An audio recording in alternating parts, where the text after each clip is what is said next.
Hello my dear friends and welcome to my channel. Today I'm gonna present you the Honda Transalp 2023, and to be honest I'm not gonna make it like the usual videos that you can find on the internet explaining what the motorcycle is capable of, how the motor is, and just some basic information. I'm just gonna give you my feeling after riding over 9,500 kilometers. So cheers to you and enjoy.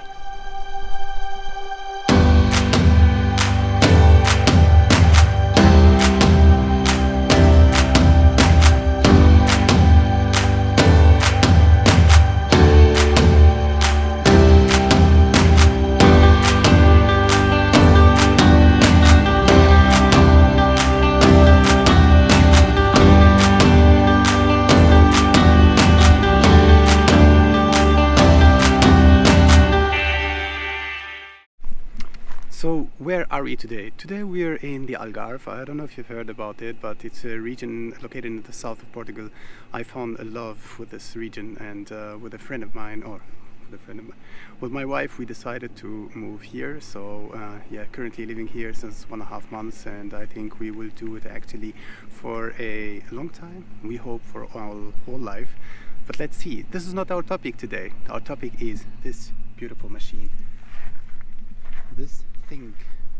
So when I bought it, I actually was more interested into the CB500X because it fit more in my budget. I had planned like 7,500 euros for my new bike. The bike that I had before was a naked bike. I thought actually naked bikes would be a perfect compromise for doing everything.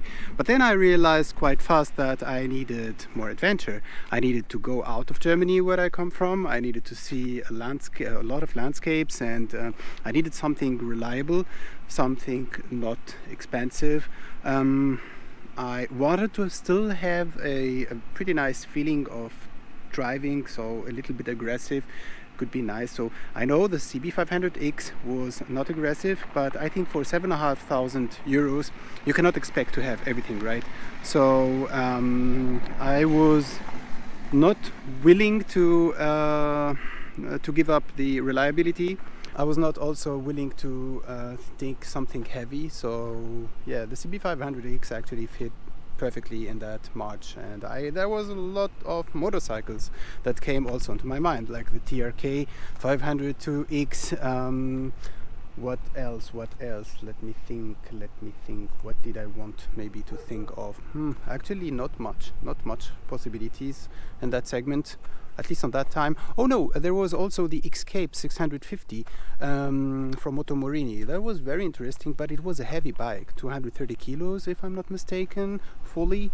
So yeah, and then I went to the dealer, and the dealer told me that he called me the day before, and he mentioned that the motorcycle that I was meant to try was broken.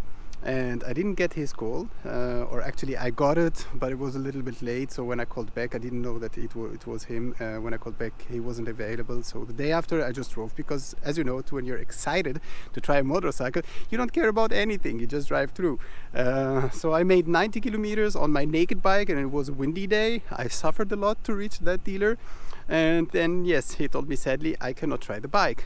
But then there was a beautiful thing in his shop, and I had, I think, kind of this perspective in the shop, and he told me, "Oh, do you know the new Honda Transalp?" And I was like, no, I know the Transalp, they are very reliable, but quite boring, no? And it looked very big to me, so I told him I don't want something big, I wanted something a little bit lighter. But let me be clear, I had to be more precise, I had this perspective, so I didn't see the sea. So to me it looked big, and I have no idea why, but the white one, so it wasn't the black one that I saw in his shop, that was a white one, so the tricolor one, for which you pay actually 300 euros more to purchase it. I didn't see it looked a little bit too big to me, something that I didn't want at that time. So he convinced me by telling me Okay, that bike cost 10,000 euros, but sit on it, try it out. I was like, do I have something to lose to sit on it? No. That was his argument. That was the selling argument, the first selling argument. So by sitting on it, I was like, let me grab this thing away. I was like, oh, so I'm 175 meters and my feet, both of them, are touching the ground completely, even though with those kind of shoes. So I was like, okay, this feels very comfortable. This feels perfect. I do not have anything negative to say about it. And already by sitting on it, I had that confidence feeling. And the center of gravity was perfect to me. I could feel it by balancing the motorcycle. And then he told me, do you want to drive it? So that was around end of March 2023, and he told me that he was one of maybe 2 or 3 dealers in Germany that had that motorcycle. It was even before the presentation here in the Algarve, the official presentation of the motorcycle. And he told me that you would be maybe one of the 10 first persons that would try the motorcycle ever.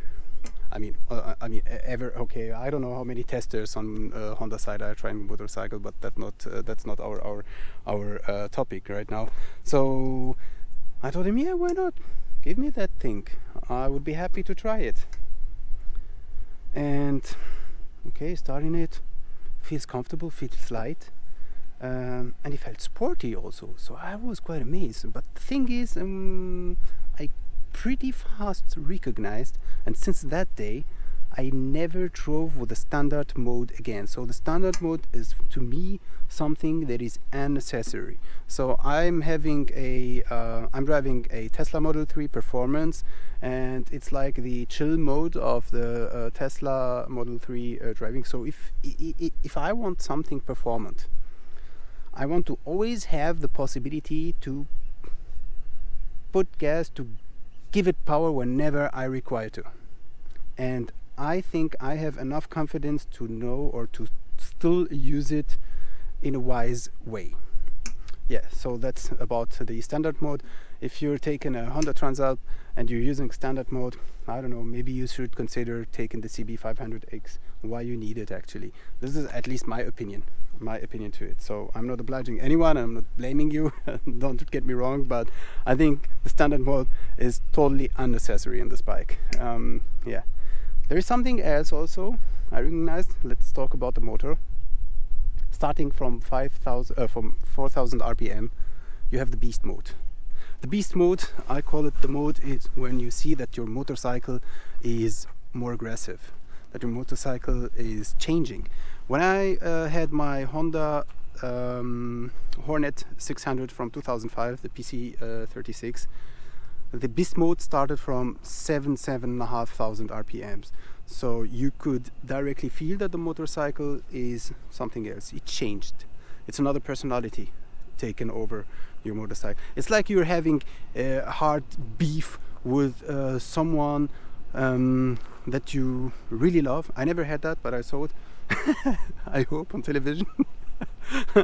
And that person gets really crazy. Like you see, oh my god, do I know this person? Same for my motorcycle. I had that same feeling. So starting from 4,000 RPM, that thing goes crazy. And the less gear you take for that beast mode, the stronger it is, the more power you feel. So okay, anyway, I was convinced.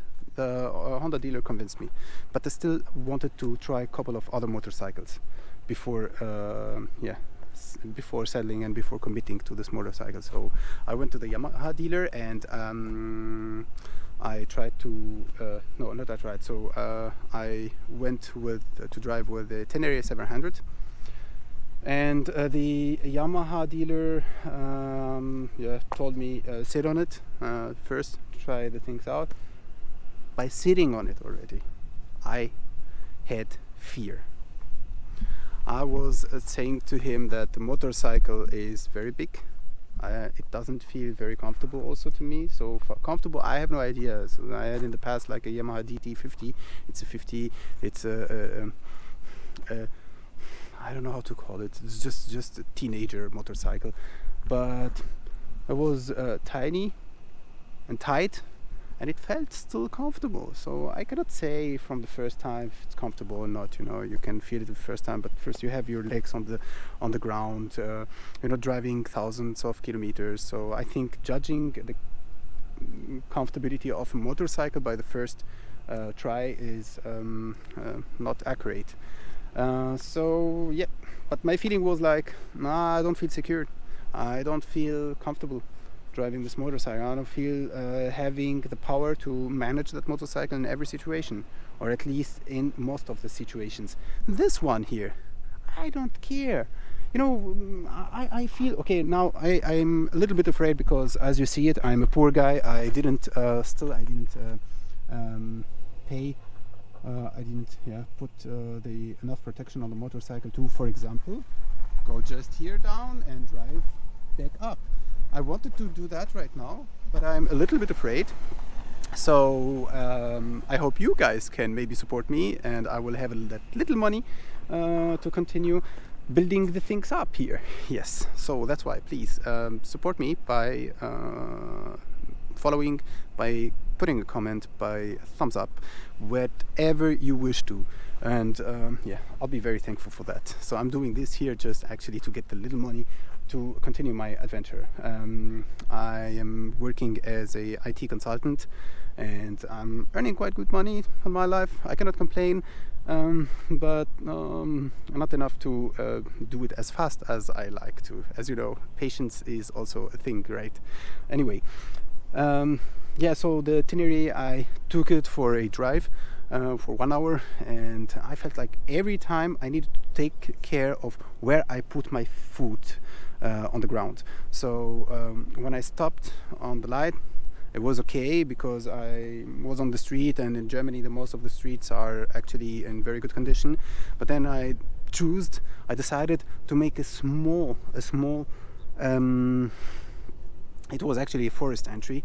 In Germany you're not allowed in most of the places to drive off-road, but there are some spots where it would be okay to, and this one was like maximum of 50 meters. So at the end of it I wanted to make a U-turn, and when I stopped, dude, I was so afraid because I stopped and I wanted to put my foot on the right side, and I was like, oh god, I won't manage that, and I somehow did balance the thing to still put it on the left side. And on the left side I was like on my foot fingers. For sure it has another name. Foot fingers. I need to search for that word. Such a shame. I don't speak English that well, but you can correct me, and you can know me, and maybe we can get better together. Anyways, that's it. What can I say also about this motorcycle? What can help you? Okay, as a beginner, I was not very used to make maintenance on motorcycles. So on my Honda Hornet, I used to maintain the chain by my own. And here, for example, you can change the preload. The changing of the suspension preload is very, very good, very advisable. And to do it also here and there when you're driving together, so at 2-person on the motorcycle. I did it with my wife, and we pretty much liked it, but after changing the preload. So before changing the preload, that was very challenging. I was afraid because other motorcycles dive in when you're braking, and when you're both together on the motorcycle, it's not comfortable neither. So yeah, my decision was made quite fast. I took the I called the Honda dealer and I told him we need another appointment because that's it. The price is perfect, 10,300 euros. So I thought at the beginning it was 10,599, but I called another Honda dealer and they told me we can make you a price, and that was, if I'm not mistaken, actually meant to offer a quick shifter, but I didn't need the quick shifter, so I told him the other Honda dealer made a good price, so he offered me 300 euros less, but he's very far, like I think 250 kilometers away from Munich, where I used to live, and he told me no problem, I can give you that also. So then I went to him and we made a deal. And after that I went to the Alps. I went to what we can find actually around Munich and the Bavarian area. I went also to Czech Republic, or more or less the borders, in a place called Bayerischer Wald, the Bavarian forest. Very beautiful landscape and roads. So if you're Germany, I really advise you to go visit that region. They make also pretty good food and a lot of motorcycle drivers. As said, 9,500 kilometers already on the bike. I think a little bit more. Let us check together. Oh yeah, so no, exactly 9,451 kilometers, and I drove from Germany to Portugal through the Alps. So on the road, this motorcycle is perfect. You don't feel that you have a 21-inch front wheel. You don't feel that ergonomy. It doesn't dive in when you're braking alone with the preload that is set from the factory, at least for my body. So my weight is 78 kilos for 1 meter 75, and I think it's perfect for this kind of body. If you're weighing a little bit more, then you need to adjust it. Yeah, if you're, this bike is oh, another point, if you're tall, you won't like this bike. I am actually pretty sure that this bike will be for you challenging. And the thing is, when you're tall, you would like, by driving off-road, to stand up and to go in front if you're driving up. And if you're big, your legs and the tongue, somehow you will not manage to stand up comfortably. You will, even your angle, your knee angle will be uncomfortable for you. So this is a point that would be maybe negative for taller people, that this bike is properly made for smaller people. I am convinced of that personally. And I would say until 1 meter 80, 1 meter 85 is maybe the limit. Then you should really consider take another motorcycle like the Tenere. Then the Tenere would make more sense to you. Another thing that I really liked also, those things here are pretty easy to take away. So it's just one piece here to turn or to take out, and zack, you have it away, and you can drive a better off-roading. And this is Honda quality also. Clack. So it stays there. It doesn't walk. It doesn't move. And the chain.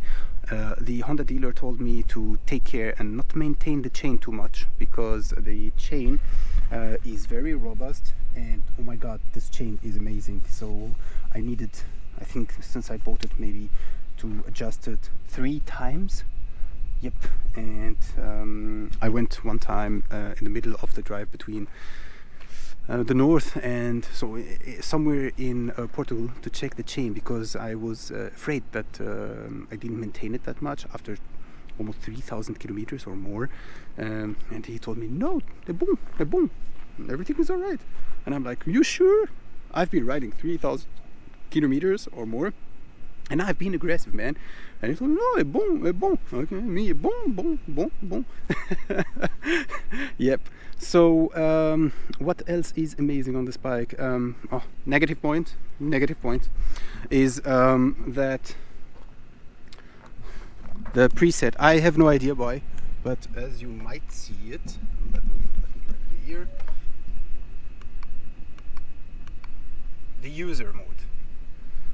I don't know why, but the preset of the ABS stayed stored on the motorcycle, but for the transmission control, no, not transmission control, traction control, sorry, for the traction control, it didn't save it. And that's a pity, because when you start riding off-road and you still have the traction control on, the fun is away. And it can be also dangerous, because sometimes you don't get the power, especially when it's fully set up. You see? So here we have 5 of 5. So it will majorly limit you on the off-road. But it's also very easy to change. So you press here for a longer time the mode, even by driving. So no worries. And then you turn on the right, and then you press up for a longer time, and then it's off, and then you repress here the mode on for a longer time, and then it's set. So okay, it is a little problem, but it's not dramatical neither. So if you forgot it and you see, okay, you don't have power and you're not as stupid as me, you have enough protection, then you let the bike also fall. I mean, driving off-road and not falling, it's like skiing without falling. Of course, I don't wish you to fall, but you will, and this is part of the job, this is part of the driving. It's totally fine, makes it fun. This is adventure. It is important to deal with any situation, in my opinion. So yeah, the next time I will show you also what kind of luggage I had, because I don't spend a lot of money on this motorcycle. I'm a kind of guy who wants to buy cheap things. So I bought very cheap solution, and it was actually more than good. I had, if I'm not mistaken, maybe 60 or 70 liters of volume that I could take with me, and it didn't feel uncomfortable or unsecured at all. That I need to show you the next time, because if you don't have that much money like me and you're spending money for those kind of things from China, of course, yes, it's vibrating, and after a time I need somehow to stretch it a little bit or make it more static, but and so for me it's okay. It's a small thing to do before driving. Doesn't cost me that much time. Instead of, so it cost, this thing was like for 12 euros, spending 12 euros or 150 euros for that. I don't have that money, that's it. So I would spend more the money in doing other things, such as wing foiling courses here in Portugal. Yeah, we have in life priorities. Everyone has his priority. What should I say about this motorcycle? Yeah, I think we made the round first about my feelings. Oh yeah, there was a guy making a review, and he said like the 6th gear is totally unnecessary and you feel that the motorcycle is vibrating. No, I told him, actually I wrote in the comment, I don't feel it that way. And I asked myself, are you sure, Karim? First try the things again out. So I did that, I tried that out, and no, I didn't have the feeling that the 6th gear, so okay, the 1st gear is to me enough until, so if you want to drive economically, economy is also a good point. I want to say a little thing about that. Driving until 20 kilometers per hour, 1st gear. 2nd until 40. 3rd until 50.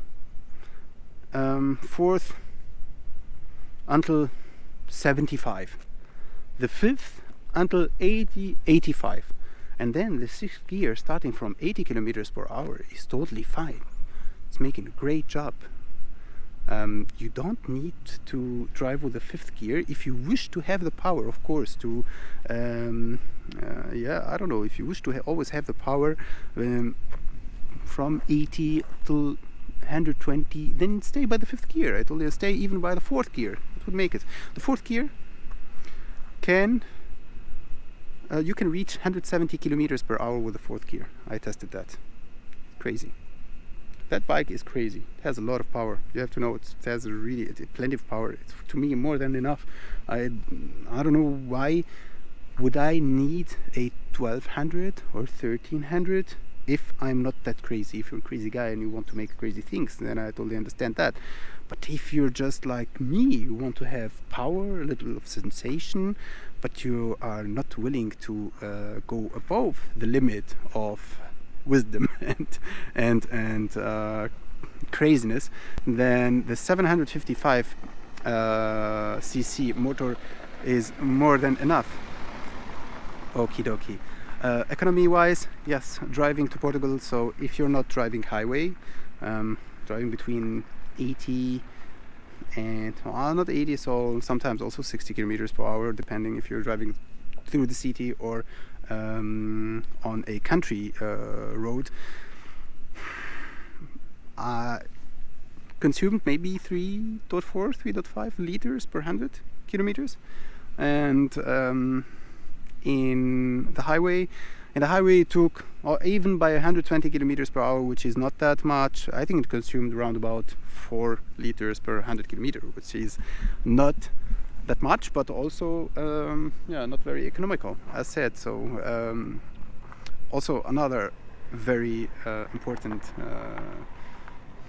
tip from me to the person starting the adventure, so like me, made the first adventure in life alone. Don't go on the highway. Even if you need to take more vacation from work, even if you need to spend more money, even if you need to do something more, don't go on the highway. The highway is so bad, it's so stupid. The highway is okay, we need to do it, we know we need still to do it, but please try to avoid that.